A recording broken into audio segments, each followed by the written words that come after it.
நலந்தானா. வணக்க நேர்களே, நலந்தர நிகழ்ச்சியோடாக மீண்டும் இணைந்திருக்கின்றோம். இன்றைய தினமும் நலந்தர நிகழ்ச்சியோடாக நாங்கள் பார்க்கிறோம். அதாவது இந்த மக்களிடையே ஏற்படுகின்ற இந்த தொற்றா நோய்கள், இந்த தொற்றா நோய்களில் இருந்து மக்கள் எவ்வாறு தங்களை பாதுகாத்துக் கொள்ளலாம், அதற்கான உடற்பயிற்சிகள் அல்லது இந்த யோகாசனங்களை எவ்வாறு அவர்கள் மேற்கொள்வது போன்ற விடயங்களைத்தான், அவர்களுக்கான உணவு பழக்க வழக்கங்கள் எவ்வாறு இருக்கலாம் போன்ற விடயங்களைத்தான் நாங்கள் பார்க்க போகின்றோம். இது தொடர்பான கருத்துக்களை வழங்குவதற்காக இன்றைய தினம் நமது கலையகத்துக்கு வருகை தந்திருக்கின்றார் சிரேஷ்ட விரிவுரையாளர் கேதீஸ்வரன் அவர்கள். வணக்கம். வணக்கம். நாங்கள் இதற்கு முன்னர் பல விடயங்களை நாங்கள் பார்த்திருக்கின்றோம்.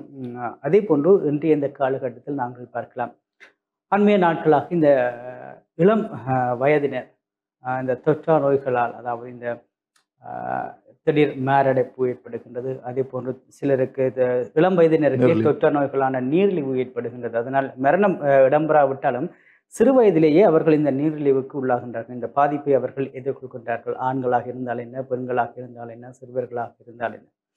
எனவே இது தொடர்பாக மக்களுக்கு போதிய விழிப்புணர்வு, அதாவது நீரிழிவு தினத்தில் அல்லது இந்த ஒவ்வொரு தினங்கள் வருகின்ற பொழுதும் அது தொடர்பான விழிப்புணர்வை வழங்கினாலும் எங்களுடைய மக்கள் அதனை எவ்வளவு தூரம் எடுத்துக்கொள்கின்றார்கள் என்கின்ற ஒரு கருத்து இருக்கின்றது. எனவே நாங்கள் பார்க்கலாம், அதாவது இந்த தொற்றா நோய்களில் இருந்து மக்கள் தங்களை பாதுகாத்துக் கொள்வதற்கு எவ்வாறான உடற்பயிற்சிகளை அவர்கள் மேற்கொள்ள வேண்டும். உண்மையிலேயே நீரிழிவு நோய் என்பது ஒரு உண்மையிலேயே அது ஒரு ஆபத்தான நோயாகத்தான் கருதப்படுகிறது.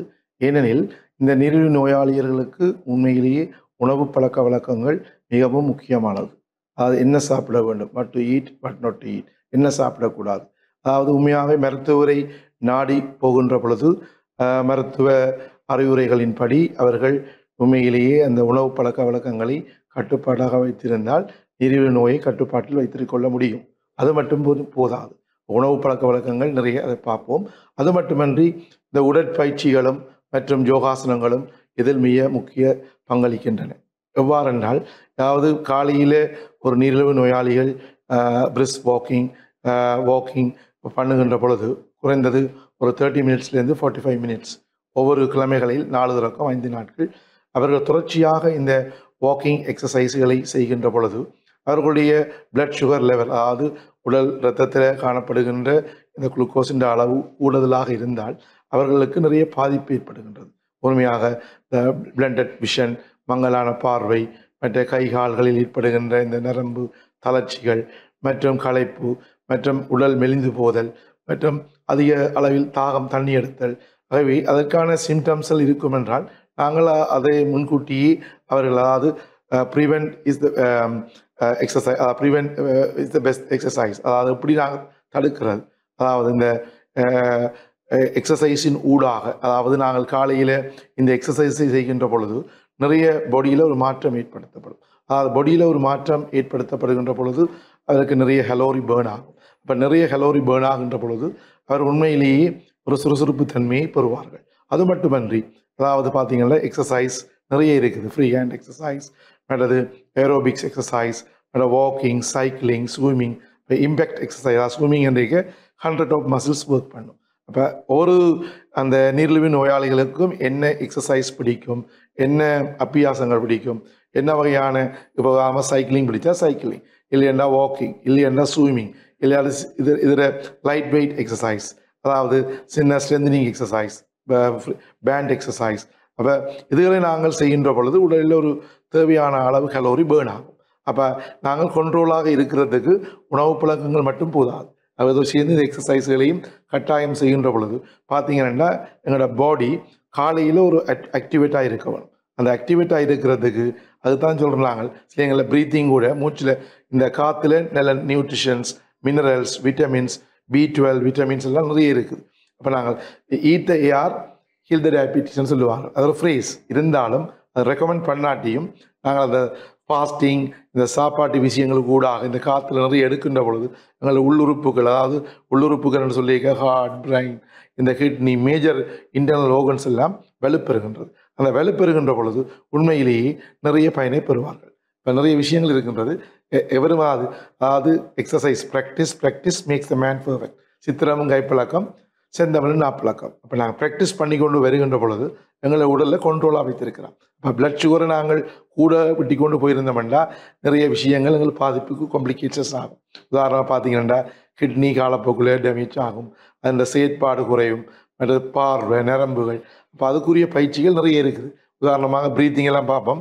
ப்ரீத்திங்கில் நிறைய எக்ஸசைஸ் எல்லாம் இருக்குது. உதாரணமாக கபாலபதி, அதாவது கணியம், இந்த பன்கிரியாஸை நாங்கள் செயற்படுத்த வேண்டும். இப்போ இன்சுலின் சென்சிட்டிவிட்டியை கூட்ட வேண்டும். அப்போ காலையில் எழுந்தோடனே இந்த ப்ரீத்திங் எக்ஸசைஸ் செய்கிற போது நாங்கள் நிறைய வீடியோஸில் செய்து காட்டியிருக்கிறேன். இந்த கபாலபதி எக்ஸசைஸ், அதை விட அனுலோமா விலோமா ஆல்டர்னேட்டிவ் ப்ரீத்திங் எக்ஸசைஸ் 1-4-2, காற்றை எடுக்கிறோம், காற்றை கட்டுப்படுத்துகிறோம், பிறகு காற்றை விடுறோம், அதை 1-4-2 எக்ஸசைஸ். அப்படி நிறைய எக்ஸசைஸ் ப்ரீத்திங் எக்ஸசைஸ் இருக்குது. பாக்ஸ் ப்ரீத்திங் எக்ஸசைஸ், அல்லது பஸ்திரிகா பிராணாயாமா. அப்போ இவ்வாறான ப்ரீத்திங் எக்ஸசைஸை ஒருவர் ஒரு கிழமையில் 2 நாளோ 3 நாளோ 4 நாளோ கண்டினியூவாக செய்துகின்ற பொழுது உடலில் ஒரு பாரிய மாற்றத்தை ஏற்படுத்தி அப்புறம் நீண்ட காலம் இந்த காம்ப்ளிகேஷன்ஸில் போக மாட்டார். அப்போ ஆரோக்கியமாக இருக்கிறதுக்கு பயிற்சியும் முக்கியம், அத்துடன் உணவு பழக்க வழக்கங்களும் முக்கியம். உணவு பழக்க வழக்கங்களில் கணக்கு இருக்குது, பார்ப்போம். அதோட ஃப்ரூட்ஸ் ஐட்டம்ஸ், என்ன சாப்பிட வேணும், என்ன சாப்பிடக்கூடாது, அப்போ என்ன டைமுக்கு சாப்பிட வேணும், எத்தனை மணிக்கு எக்ஸசைஸ் செய்ய வேணும், அதெல்லாம் நிறைய விஷயங்கள் இருக்குது. இதில் ஒருத்தர் ஃபாலோ பண்ணி கொண்டு வருவாராக இருந்தால் நிச்சயமாக ஒரு ஆரோக்கியமான மனிதனாக இருக்கிறதுக்கு எந்த விதமான சந்தேகமும் இல்லை. சரி, நீங்கள் குறிப்பிட்ட ஒரு விடயம், அதாவது இந்த ஒரு மனிதர் கிழமையில் 4 தொடக்கம் 5 நாட்கள் தொடர்ந்து 40 தொடக்கம் 45 நிமிடங்கள் இந்த உடற்பயிற்சி செய்ய வேண்டும் என்று. எனவே இந்த நாங்கள் பார்க்கலாம், சிலர் உடற்பயிற்சி செய்ததன் உடன் அவர்கள் செய்யக்கூடாத விடயங்கள் என்ன. சிலர் உடற்பயிற்சி செய்ததன் பின்னர் உணவு அருந்துவார்கள், அல்லது குளிப்பார்கள், அல்லது அதிக தண்ணீரை குடிப்பார்கள். சிலர் உணவு உண்ட பின்னர் எக்ஸசைஸ் செய்ய வலிக்கிடுவார்கள். இதில் எது நல்லது? அதாவது எக்ஸசைஸ் செய்த பிறகு குறைஞ்சது 30 மினிட்ஸ்லேருந்து 45 மினிட்ஸுக்கு பிறகுதான் ஒரு பாத்திங் எடுக்க வேண்டும். ஏன்னா உண்மையிலேயே நாங்கள் செய்கிற எக்ஸசைஸ் செய்யும் பொழுது ஸ்வெட்டிங், வியர்வை எல்லாம் வெளியே வரும். அந்த வியர்வை வந்தோன்னு உடனே குளிக்கக்கூடாது. குளிச்சா அந்த தோலில் இருக்கிற அந்த விட்டமின்ஸ், அந்த இதுகள் எல்லாம் எங்களுக்கு ஒரு பாதிப்பை ஏற்படுத்தும். பிறகு எங்களுக்கு தேவையான ஒரு டைம் நான் கொடுக்க வேணும். எக்ஸசைஸ் செஞ்சால் எங்கள் உடல் உறுப்புகளுக்கு வெளியேறப்படுகின்ற கழிவுப் பொருட்கள் வெளியேறி, அந்த எக்ஸசைஸ் செய்ய சில பேர் ஜிம்மில் பார்த்தீங்கன்னா வியர்வையில் துரப்பினோம், இப்போ துரைச்சி செய்வினோம். அப்படியான ஒரு இதுகள் இருக்குது. நாங்கள் அப்போ குளிக்கின்ற பொழுது ஒரு 30 மினிட்ஸ் 45 மினிட்ஸுக்கு பிறகு குளிக்க உடலுக்கு உண்மையான அந்த உறுதித்தன்மை ஒன்று ஏற்படும். எல்லா எக்ஸசைஸ் செஞ்சு போட்டு குளிக்கும் பொழுது அந்த பிளட் சர்க்குலேஷன், அந்த சர்க்குலேஷன், எங்களோட பாடியில் இருக்கிற ஸ்கின்ல இருக்கிற நல்ல பாக்டீரியாக்கள் இதெல்லாம் தேவையில்லாமல் அழிந்துவிடும். அப்போ நாங்கள் தேவையான டைமை கட்டாயம் கொடுத்தே ஆகணும். குறைஞ்சது 30 மினிட்ஸாவது நாங்கள் கழித்து தான் குளிக்க வேண்டும். அது மாதிரி சாப்பிட்டோன்னே எக்ஸசைஸ் செய்யக்கூடாது, எக்ஸசைஸ் செஞ்சுட்டு உடனே சாப்பிடவும் கூடாது.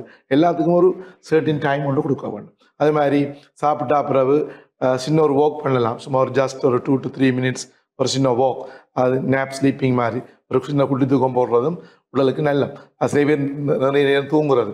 அப்போ இந்த டயபெட்டிக்காக இருக்கிற ஆட்களுக்கு முக்கியம் நித்திரை, ஒரு முக்கியம் குவாலிட்டி ஸ்லீப்பிங் 7 to 8 hours நிச்சயமாக. நான் அடிக்கடி இந்த காணொலியில் சொல்லியிருக்கின்றேன், நித்திரைக்கு போகின்ற பொழுது இந்த டிவைசஸ், கம்ப்யூட்டர், லைட்ஸ் இதெல்லாம் ஆஃப் பண்ணி போட்டு படிக்க வைக்கிறான். எங்களுக்கு இந்த கண்ணுக்கூடாக எங்களோட ஒளியல் போகாமல் இந்த தைப்போத்தலமஸும் செயற்பட்டு எங்களோட நித்திரை சரியான நித்திரை கொண்டு வரும். மெலட்டோனின் ஹார்மோன்ஸ் வெயிட் பண்ணி கொண்டிருக்கும். எங்களோட உடல் சரியான டைமில் ஒர்க் பண்ணாது. அடுத்த நாள் விடி எழும்புகின்ற பொழுது எங்களுக்கு ஒரு அசதி, பாடியில் ஒரு சின்ன ஒரு சேட்னஸ், ஒரு கம்ஃபர்டபுள் மூமெண்ட் இருக்காது. இப்போ அடுத்த நாள் ஆக்டிவிட்டிஸ் எல்லாம் எங்களுக்கு பாதிப்படையும். அப்போ நித்திரை என்பது கட்டாயம் குறைஞ்சது 7 hours 6 hours ஒருதல் நித்திரை கொண்டே ஆக வேண்டும். அதிலும் குழந்தைகள்னு சொல்லியிருக்க அதில் ஒரு 12 மணித்தியாலம் 15 மணித்தியாலங்கள் ஏஜுக்கு ஏற்ற மாதிரி தான் நித்திரை வகுக்கப்பட்டுள்ளது. பெரிய ஆட்களுக்கு 6 to 7 hours கட்டாயம். அது நாங்கள் அதில் எந்தவித மறுப்பும் இல்லை. அதே காலையிலே அடிக்கடி சொல்கிறோம், நாங்கள் அந்த எக்ஸசைஸ் செய்கிறதோட மென்டல் ஃபிட்னஸ், ஃபிசிக்கல் ஃபிட்னஸ், அதுக்கு என்னென்ன ஃபிட்னஸ் வீக்காக இருக்குதோ, அதாவது எந்தெந்த what is fitness, what is strength, what is weakness. ஒரு ஆளுக்கு ஸ்ட்ரென்த்தாக இருந்தால் அதில் பெருசாக மின்னப்படக்கூடாது.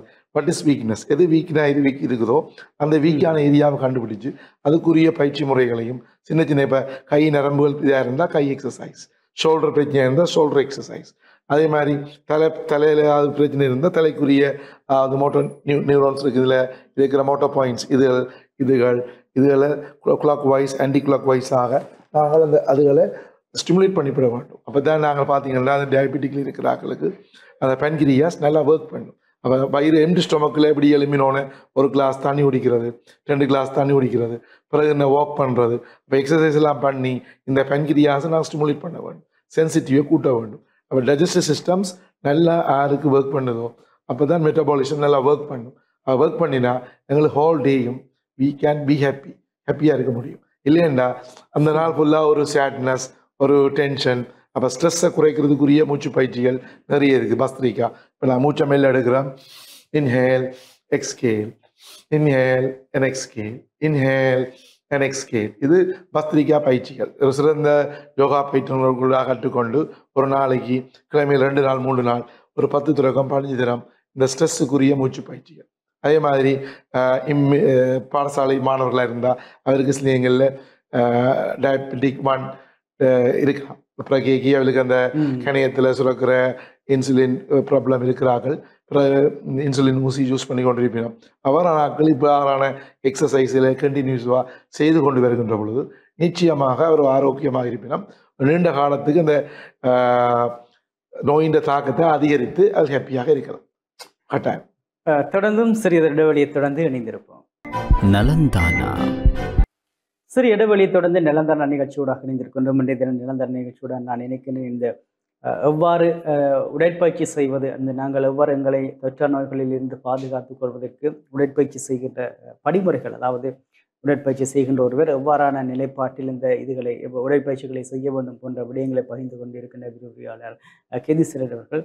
சரி, இப்போ நீங்கள் இதற்கு முன்னர் கூறிய விடயம், அதாவது இந்த கைகள் அதே போல இந்த தோல் மூட்டுகளுக்கான உடற்பயிற்சி சொன்னீர்கள். இன்றைய இந்த காலகட்டத்தில் பார்க்கலாம் எல்லோருக்கும் இந்த முழங்கால் பிரச்சனை ஒன்று இருக்கின்றது. அது சிறுவர்களாக இருந்தால் என்ன, பெரியவர்களாக இருந்தால் என்ன, இளைஞர்களாக இருந்தால் என்ன, யுவதிகளாக இருந்தால் என்ன, அது ஒரு பாரிய பிரச்சனையாக இருக்கிறது. இதுக்கு ஒபிசிட்டி ஒரு காரணமாக இருந்தாலும் ஒபிசிட்டி இல்லாதவர்களுக்கு கூட அந்த ஒரு பிரச்சனை இருக்கின்றது. அதற்கு ஏதாவது பயிற்சி? ஆக்சுவலாக அந்த முழங்கால் பிரச்சனை வாரத்துக்கு மெயின் காரணம் இந்த ஃப்ளோர் எக்ஸசைஸ் தானே. ஃப்ளோரில் ஓடுறது, ரோட்டில் ஓடுறது, அது எப்பயுமே கிரவுண்டில் நாங்கள் வாக் பண்ணுறது, கிரவுண்டில் புட்தரைகளில் ஓடுறது தான் நல்லா கம்ஃபர்டபுளாக இருக்கும். இந்த நீங்கள் தரையில் ஓடிக்க, ஒரு காட்டான தரையில் ஓடிக்க இந்த நீ சார்ந்த டெண்டன்ஸ், லிகமெண்ட்ஸ், உள்ளே இருக்கிற டிஷ்யூ செல்ஸ், சிலருக்கு மெனிஸ்கஸ் கூட கிழிஞ்சு பிரதேசியல் ஆப்ரேட் பண்ணுவினோம். அது செஞ்சு ஒரு 3 months 4 months ரெஸ்ட் எடுத்துட்டு திருப்பி விளையாடுவினோம். அப்போ அவைகளுக்கு இந்த இது சார்ந்த இப்போ கால்சியம் சார்ந்த உணவுப் பொருட்கள் கட்டாயம். பால் குடிக்க வேணும். ஒரு ஸ்போர்ட்ஸ் செய்கிறாள், இல்லை ஒரு பாடசாலைக்கு செல்கிறார்கள். அப்போ அதில் நாங்கள் சுகரை ஆட் பண்ணாமல் சுகரை, வெள்ளை பொருட்கள் சார்ந்த பொருட்களை கொஞ்சம் கொஞ்சமாக குறைச்சி கொண்டு வந்து, சுகரையும் கொஞ்சமாக குறைச்சி கொண்டு வந்து, பால் சார்ந்த கால்சியம், அப்போ மினரல்ஸ், விட்டமின்ஸ் வெரி இம்பார்ட்டன்ஸ். அப்போ அதில் எப்படி கிடைக்குமெண்டா நாங்கள் குடிக்கிற தண்ணியில் இருக்குது, காற்றுல இருக்குது. அதான் சொல்கிறோம், நல்ல தேவையான காற்றோட்டமான இடங்களில் எக்ஸசைஸ் செய்ய நாங்கள் காற்றையும் எடுப்போம், அதே தண்ணியையும் நாங்கள் குடிப்போம். அதே மாதிரி சாப்பாடுகளில் கவனம் செலுத்த வேண்டும். கீரை வகைகள், மற்ற ஹோல் கிரைன்ஸ், மற்ற அவரை, பாகற்காய், பிட்டகாட், மற்றது வெந்தயம் சார்ந்த பொருட்கள் நிறைய ஆட் பண்ணுவோம் நம்ம இட்லி சாப்பாடுகள், பெனிக்ரிக் பவுடர். அப்போ இதுகளெல்லாம் நாங்கள் சின்ன சின்ன விஷயங்கள்லாம் எங்களை மெருகூட்டும். இப்போ நாங்கள் அம்மாட்ட சொல்லி எங்களுக்கு என்ன இதுகள் வீக்காக இருக்கோ அது சார்ந்த நில உணவு பழக்கங்கள், அதாவது கீரை வகைகள், முருங்கங்கீரை எல்லாத்துலேயும் நிறைய ஊட்டச்சத்துக்கள் நிறைய இருக்குது, நிறைய மல்டிபிள். அப்போ நான் அயன் சார்ந்த உணவுப் பொருட்கள், மற்றது பேரிச்சம்பழம், டேட்ஸ், அவ்வாறான உணவுப் பொருட்கள் எடுத்துக்கொண்டு வருகின்ற பொழுது இந்த முழங்கால் பிரச்சனை வாரத்துக்கான இதுகள் குறையும். இப்போ மற்ற பாடி பேலன்ஸ், பாடியுமே வெயிட் கூட்டிட்டோன்னு சொன்னால் நாங்கள் பாடியை வெயிட்டை குறைக்கத்தான் வேணும். பிஎம்ஐ வெயிட்டுங்கள் ஹைட் ஸ்கொயர்னு சொல்லுவோம். அப்போ ஒரு ஆள் 25 அந்த திணைச்சுட்டிகளை இருந்தாருன்னா ஆரோக்கியமாக இருக்கிறார். அது மட்டும் போதாக அதை மெயின்டைன் பண்ணிக்கொண்டு நாங்கள் அதை கூட விடாமல் கொஞ்சம் கொஞ்சமாக ஸ்டெப் பை ஸ்டெப்பாக குறைச்சி கொண்டு வர வேண்டும். அப்போ இந்த முழங்கால் பிரச்சனை வர்றதுக்கு காரணம் நம்மளோட பாடி அன்கம்ஃபர்டபுள் போஸ்டர் ஸ்டெடியாக இருக்க வேணும். இருக்கைக்கு சாப்பிடிக்க எப்படி இருக்க வேணும், இருக்கைக்கு எப்படி இருக்க வேணும், நித்திர கொள்ளைக்கு வாக் பண்ணிக்க கால் எப்படி இருக்குது, பாதங்கள அசைவுகள் உள்நோக்கி இருக்குதா வெளிநோக்கி இருக்குதா, அப்போ அதுகளெல்லாம் உற்று நோக்கி கவனித்து அவ்வாறான இதுகளை நாங்கள் செய்கின்ற பொழுது இப்போ சமாதான தரையில் நாங்கள் வேணும். பள்ளங்களில் கால் நாங்கள் வச்சு ஓடிக்க பிறலிக்க எங்களோட பாடி பேலன்ஸ் மிஸ் பண்ணும். அப்போ பாடியின் பேலன்ஸ் கட்டாயம். அதுக்கேற்ற மாதிரி நீக்களை நாங்கள் விளையாடுகின்ற பொழுது நீ கேப், முழங்காலை சுற்றி பேண்டேஜ், அப்போ அப்படியான இதுகளையும் நாங்கள் சார்ந்த இதுகளை யூஸ் பண்ணி கொண்டு விளையாடுகின்ற பொழுது சிலங்களில் நீ பெயின் இருந்தால் அதை பேண்டேஜ் ஊற்றி வாக் பண்ணுறது. அப்போ சைக்கிளிங் எக்ஸசைஸ் தான் பெஸ்ட் ஃபார் த நீ ப்ராப்ளம் இருக்கிறாங்களுக்கு, ஸ்விம்மிங் அண்ட் சைக்கிளிங். அப்போ நாங்கள் நீ பிரச்சனை இருக்குன்னு சொன்னால் இந்த வாக்கிங் ரன்னிங்களை விட்டுட்டு ஒன் த சைக்கிளிங் பெடல் பண்ணிக்க எங்களுக்கு நீ சேஃபாக இருக்கும். ஸ்விம்மிங் பண்ணிக்க இப்போ இம்பேக்ட் எக்ஸசைஸ்ன்னு சொல்லுவோம் ஸ்விம்மிங். இப்போ 100 ஆஃப் மசில்ஸ் ஒர்க் பண்ணும். இப்போ கன்சன்ட்ரேஷன் மைண்ட் ப்ரீத்திங் எடுப்போம்.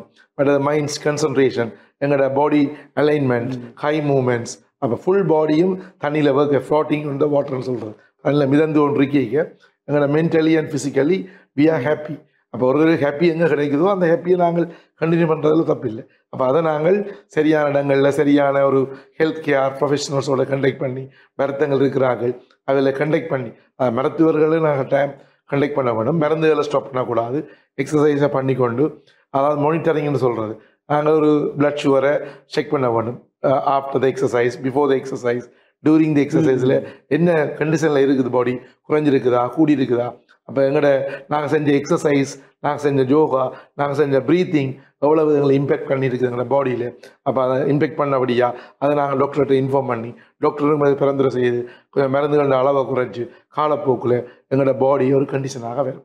அப்போ நாங்கள் ஒரு எதை செய்கிறதா இருந்தாலும் ஒரு ப்ரீ பிளான், ப்ரீ டயபெட்டிக்கில் இருக்கிறாக்களை நாங்கள் என்ன செய்யலாம்னா எக்ஸசைஸில் பண்ணி பண்ணி பண்ணி பண்ணி ஆக்களை உள்ளுக்கு எடுக்கலாம். அப்போ டயபெட்டிக்கில் இருக்கிற ஆக்களையும் கண்ட்ரோலில் வச்சுக்கொள்ளலாம். அப்போ வருத்தம் வந்து நின்று நாங்கள் ஃபீல் பண்ணக்கூடாது. அதான் ஸ்ட்ரெஸ் தரக்கூடாது. ஸ்ட்ரெஸ் நீங்கள் ஓவர் திங்கிங் பண்ணி கொண்டு இருந்தால் அப்போ உங்களோட பாடி ஓவராகவும் நாங்கள் எக்ஸசைஸ் பண்ணக்கூடாது. உங்களோட பாடி ரெஸ்ட் கேட்குதுன்னா ரெஸ்ட்டுக்கு போகணும், எக்ஸசைஸ் செய்யணும்னா செய்ய வேணும். அப்போ நாங்கள் நிறைய time and tide wait for no man சொல்லுவோம். டைமை சரியான டைமில் யூட்டிலைஸ் பண்ணி சரியான டைமில் இந்த எக்ஸசைஸில் நாங்கள் கண்டினியூ பண்ணி ஒரு தரையும் நாங்கள் டிபெண்ட்ஸ் பண்ணியிருக்க தேவையில்லை. Don't depends on others. எங்களோட ஓன் லெக்ஸ், ஓன் ஷோல்டர் இதை வச்சுக்கொண்டு நாங்கள் எங்கெங்கே டைம் கிடைக்குதோ நாங்கள் செய்ய வேணும். ஒருதையும் நாங்கள் டிபெண்ட் பண்ண தேவையில் எதிர்பார்க்க வந்து நோ எக்ஸ்பெக்டேஷன் ஃப்ரம் அதர்ஸ். நாங்கள் எங்களுக்குள்ளே இருக்கிற திறமையை நாங்கள் மெல்ல மெல்ல மெருகூட்டிக்கிட்டு வர அவருக்கே ஒரு இன்ட்ரெஸ்ட் வரும். இந்த இன்டர்னல் ஓவன்ஸ் எல்லாம் உண்மையாக இந்த காற்றுகளை ரசிக்கும். ஏன்னா காற்றுல உயிர் இருக்குது, அந்த உயிரை நேசிக்கும். இப்போ நான் காற்றை எடுத்து எக்ஸசைஸ் செய்ய என்ன விஷயமும் கன்சன்ட்ரேஷன் பண்ண மாட்டேன். எங்களோட உள்ளுறுப்புகள் சப்போர்ட் பண்ணும். வருத்தங்கள் வந்தாலும் அந்த வருத்தங்களை அது எதிர்த்து இம்யூனிட்டி பவரே வச்சிருக்கும். அப்போ நீண்ட காலத்துக்கு நாங்கள் அதோட ஃபைட் பண்ணக்கூடியா இருக்கும். எல்லாருக்கும் வருத்தம் வராண்டு இல்லை. எக்ஸசைஸ் செய்கிற ஆக்களுக்கு ஈவன் கூட வருத்தம் வந்திருக்கு, எக்ஸசைஸ் செய்யாத ஆக்களுக்கும் வந்திருக்குது. ஈவன் எக்ஸசைஸ் பண்ணாமல் இருக்கிறார்கள் ஆரோக்கியம் இருக்கணும். அதாவது இந்த ஃபேமிலி பேக்ரவுண்ட், ஜெனட்டிக்ஸ், மற்றது ஃபுட் ஸ்டைல், செகண்டரி லைஃப். அப்போ இந்த செகண்டரி லைஃப்னு இருக்குது. நிறைய பேர் ஃபாஸ்ட் ஃபுட் சாப்பிடுவினோம், நிறைய ஐஸ்கிரீம் குடிப்பினோம். அதுகளெல்லாம் கண்ட்ரோல் பண்ணினா தான் இதில் இருந்து அவாய்ட் பண்ண வேணும். இப்போ நாங்கள் எல்லாம் சொல்லி போட்டு அதை செய்து கொண்டிருந்தால் கண்ட்ரோல் வராது. இப்போ எல்லா விஷயத்தையும் நாங்கள் practical is the father of the தியரின்னு சொல்கிறோம். ப்ராக்டிஸில் நாங்கள் எதையுமே அடாப்ட் பண்ணினா தான் லைஃப்பில் ஒரு அச்சீவ்மெண்ட் வரும். பாடசாலை மாணவர்களாம் சரி, வயசு போனவர்கள், இதர பெண்கள், வேலைக்கு போகிறார்கள். அப்போ சிறு சிறு எக்ஸசைஸ், சிறு சிறு ப்ரீத்திங், சிறு light weight exercises, cycling and எல்லாத்தையும் செய்து கடைசியாக ஃபுட் ஆனே என்ன சாப்பிட வேணும் என்ன சாப்பிடக்கூடாது அதில் நாங்கள் மெயின் பண்ணுவோமாக இருந்தால் நிச்சயமாக எங்களுக்கு வாட்டர் சொலுபிள் வாட்டர் கண்டென்ட்ஸ் எங்களோட பாடியில் நிறைய வேணும். அப்போ சரி காலையில் சாப்பிட மாட்டோம், பார்த்தா அல்சர். அப்போ அது ஒரு டிஃபிகல்ட். காலையில் வெறும் வயிற்றுல மார்னிங் ராஜா மாதிரி சாப்பிட வேண்டும், மதியத்தில் எனிமியோட ஷியர் பண்ணி சாப்பிட வேணும், இரவில் பிச்சைக்காரன் மாதிரி சாப்பிட வேணும். அந்த ஒரு ஃபார்மேஷனுக்கு நாங்கள் பழக்கப்படுத்தப்பட வேணும். ஜெஃப்னா ரீஜன் உங்களுக்கு தெரியும், சாப்பாட்டுக்கு முன்னுரிமை கொடுக்குறாங்க. அந்த சாப்பாட்டை கொஞ்சம் டிவைட் பண்ணி உடைச்சி டயபெட்டிக்காக உடனடியாக சாப்பிடக்கூடாது. மார்னிங் கொஞ்சம் சாப்பிட்டா அப்புறம் 11 o'clock, அப்புறம் 3 o'clock. இப்போ ஃபுட்டை உடைச்சி சாப்பிடுங்க. கிளாசிமிக் இண்டெக்ஸ் சார்ந்த பொருட்களை குறைஞ்சாதான் 3 விதமாக இருக்குது. கிளாசிமிக் லோ, கிளாசிமிக் மீடியம், கிளாசிமிக் ஹை. அப்போ கிளாசிக் குறைஞ்ச உணவுப் பொருட்களில் 56 தொடக்கம் 59 வரையும் இருக்கும். 59லேருந்து 69, 70 வரையும் மீடியம் கிளாசிமிக் இண்டெக்ஸ். அப்புறம் 70லேருந்து 100, அதாவது கிளாசிமிக் இண்டெக்ஸ்ன்றது உண்மையாக ஹாப்ஸ் எங்களோட பிளட்டில் ஃபாஸ்ட்டாக தள்ளும். அப்போ தள்ள விடாமல் நாங்கள் கொஞ்சம் கொஞ்சமாக செஞ்சால் தான் எங்களோட பிளட் சுகரை கொஞ்சம் கண்ட்ரோலில் வச்சுருக்கலாம். அப்போ அந்த கிளாசிமிக் இண்டெக்ஸ் சார்ந்த பொருட்களை நாங்கள் யூடியூப்பில் நிறைய இருக்குது. அந்த உணவுப் பொருட்களை யூட்டிலைஸ் பண்ணுவோமா இருந்தால் நிச்சயமாக இந்த நீரிழிவு நோயிலிருந்து அனைவருமே கண்ட்ரோல்லையும் இருக்கலாம். நிறைய பெனிஃபிட்ஸையும் அன்கவுண்டபிள் பெனிஃபிட்ஸ் நிறைய பெனிஃபிட்ஸ் நான் பெற்றுக்கொள்ள முடியும். சரி, இந்த இடத்தில் நான் கேட்கிறேன். அதாவது இந்த நாங்கள் பார்க்கலாம் அண்மைய நாட்களாக இலங்கையாக இருந்தால் என்ன, அல்லது இந்தியாவாக இருந்தால் என்ன, அல்லது உலக நாடுகளிலாக இருந்தால் என்ன, இந்த உடற்பயிற்சியின் போது மாரடைப்பு ஏற்பட்டு அவர்கள் இறக்கின்ற சம்பவங்களை நாங்கள் அண்மைய நாட்களாக நாங்கள் பார்த்து கொண்டிருக்கிறோம். உடற்பயிற்சி அல்லது இந்த ஜிம் அல்லது அவர்கள் விளையாடி கொண்டிருக்கின்ற பொழுது திடீர் மாரடைப்பு ஏற்பட்டு இறக்கின்றார்கள். இதற்கு என்ன காரணம்? மாரடைப்பு உண்மையிலே அந்த பார்த்தோம்னா ஒன்று ரெண்டு இருக்குது. ஒன்று what is the difference cardiac arrest, heart attack. Cardiac அரெஸ்ட்ன்றது உண்மையிலே எலக்ட்ரிக்கல் ப்ராப்ளம். அது லட்சத்தில் ஒரு ஆளுக்கு வரும். நாங்கள் சிபிஆர் செஞ்சு அதை காப்பாற்றலாம். பிஃபோர் ஒரு 5 minutes ஃபர்ஸ்ட் எய்ட் கொடுக்க வேணும். அது கட்டாயம் ஒரு ஆஃபீஸில் வேலை செய்கிறால், ட்ரெயின்லேயோ பஸ்லேயோ ஒரு மாணவர்கள் ஸ்கூல்லையோ ஒரு ஆள் மயங்கி விழுந்தால் நாங்கள் அதை செக் பண்ணி பார்க்க வேணும். அது மூச்சு வருதா, ஹார்ட் பீட் ஒர்க் பண்ணுதா இல்லையன்னா we go for CPR. CPR between the nipples, இந்த இடையில வச்சு நாங்கள் ஒரு வயசுன்னு சொன்னால் ஒரு வயசுக்குள்ளேண்டா ஒரு விரல், ஒரு வயசுலேருந்து 10 வயசுக்குள்ளேண்டா 2 விரல், 10 வயசுக்கு மேலேன்னு சொன்னால் 2 கையும் யூஸ் பண்ணி சிபிஆர் செஞ்சு வேறு ஃபர்ஸ்ட் எய்ட்லேருந்து காப்பாற்றி நாங்கள் ஹாஸ்பிட்டலுக்கு அனுப்பலாம். ஆனால் ஹார்ட் அட்டாக்ன்றது திடீரென்று பிளட் சர்க்குலேஷன் ப்ராப்ளம். ஹார்ட்டுக்கு போக வேண்டிய பிளட் சர்க்குலேஷன் ப்ராப்பராக போகாமல் தடைப்படுறது.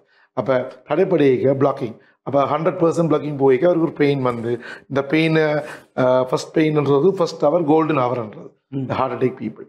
அப்போ கிரிக்கெட் விளாட்றாங்க, ஏன்னா கூட ஒரு டைம் வந்தது அந்த பெயின் உண்டு வந்தது. நான் 12 ஹாஸ்பிட்டலுக்கு போய் உடனடியாக அதெல்லாம் செக் பண்ணி பார்த்தா சிலைங்களில் ஒரு பிளாக் இருக்கும், சிலருக்கு 4 பிளாக் இருக்கும், 3 பிளாக் இருக்கும்.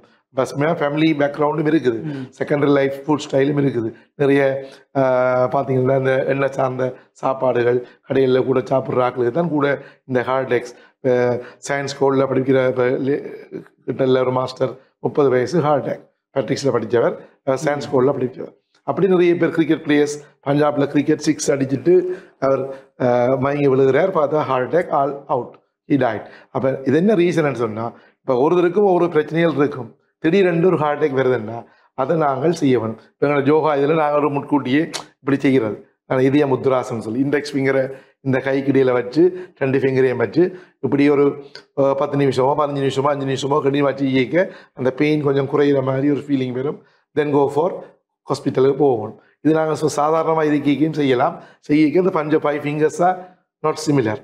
இதை சொல்கிறது நெருப்பு, இது காற்று, ஆகாயம், நிலம், நீர். இந்த பஞ்சபூதங்கள்னு 5 இதுகளும் இருக்குது. இப்போ எங்களோட கை இதில் சென்சர் போர்ட் மாதிரி இருக்குது. இதயம் சார்ந்தது, லங் சார்ந்தது, கிட்னி சார்ந்தது. அப்போ எல்லா இதுகளும் இந்த கைவிரலில் இருக்குது. அப்போ தான் கைவிரலுக்கு ஒரு எக்ஸசைஸையும் சொல்கிறது. அப்போ இந்த இதயம் சார்ந்த முத்ராசை நாங்கள் தெரிஞ்சு வச்சிருக்கிறது நல்ல. ஒரு ஆள் மயங்கி விழுந்துட்டார், ஹாஸ்பிட்டலுக்கு கொண்டு போகிறோம்னா அவர்கிட்ட கையை அப்படி பிடிச்சி ஒரு ஃபர்ஸ்ட் எய்ட் மாதிரி செய்து கொண்டு போகலாம். ஒன்று. இரண்டாவது, இதயம் சார்ந்த ஆக்களுக்கு கூட தெரியும், கூட எனக்கு இதில் விழிப்புணர்வில் இருக்கிறேன், இது என்ன ஃபோன் பண்ணிவிட்டு ஹாஸ்பிட்டலுக்கு போகலாம். ஆனால் என்னை பொறுத்தவரை 10 தொடக்கம் 15 நிமிஷத்துக்குள்ளே வெகு சீக்கிரமாக ஹாஸ்பிட்டலுக்கு ஆள் போகணும். அப்போ சம்டைம்ஸ் தூரம் இருக்கிறார்கள், போக இல்லாத ஆக்களுக்கு தான் இந்த முத்ராக்ஸலை செஞ்சு இரும வேணும், நல்லா ஹக் பண்ணணும். நல்லா ஹக் பண்ணி இருமி, நல்லா சில பேர் இருந்தால் உப்பு கட்டி எடுத்து நாக்குகளை திடீரெண்டு வைப்பினோம்.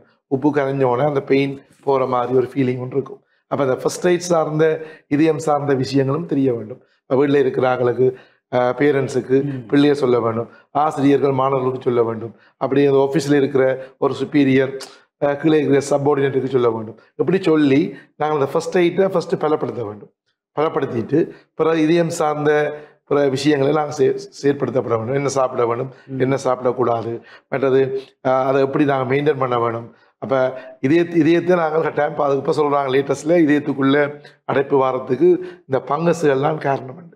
ரிசர்ச் போய்கொண்டிருக்குது, லேட்டஸ்ட் ரிசர்ச். அப்போ அந்த பங்கஸுகள்லாம் இதில் இது பண்ணிக்கொண்டு அதை அடைப்பு வர்றதுக்கான இப்போ எதிர்காலங்களில் அந்த பங்கஸுக்கு ஒரு மருந்து கண்டுபிடிப்பினமாக இருந்தால் சில இதயம் சார்ந்த பிரச்சனைகள் பெரிய இஷ்யூவாக இருக்காது.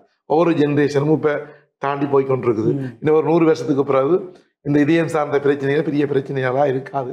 அதுக்கு ஒரு கண்டுபிடிப்புகளை மருத்துவர்கள், விஞ்ஞானிகள் செய்து கொண்டிருக்கிறார்கள். அதுகளை தாண்டி நாங்கள் அதுகளையும் விட்டுட்டு எங்களோட உடல் சார்ந்த பிரச்சனைகளுக்கு நாங்கள்லாம் வெப்பன்ஸ். அப்போ ரியல் வெப்பன்ஸ் நாங்கள்லாம், ரியல் முதலீடுன்னு நாங்கள்லாம். அப்போ இன்வெஸ்ட்மெண்ட் பண்ணுறது உண்மையாக ஒரு ஆள் ஹெல்த்தியாக இருக்கிறதுக்குரிய செயற்பாடு இருந்தாவே அதே பெரிய இன்வெஸ்ட்மெண்ட். இப்போ ஆரோக்கியமாக இருந்தால் ஒரு ஃபேமிலி ஆரோக்கியமாக இருக்கும். ஒரு மாஸ்டர் ஆரோக்கியமாக இருந்தால், இப்போ கிட்ட லெஸ்லர்சன் டாக்டர் ஒரு surgeon, he is a very famous surgeon in Sri Lanka and all over the world. But இப்போ அவர் இல்லை, வி லாஸ்ட் ஹிம்.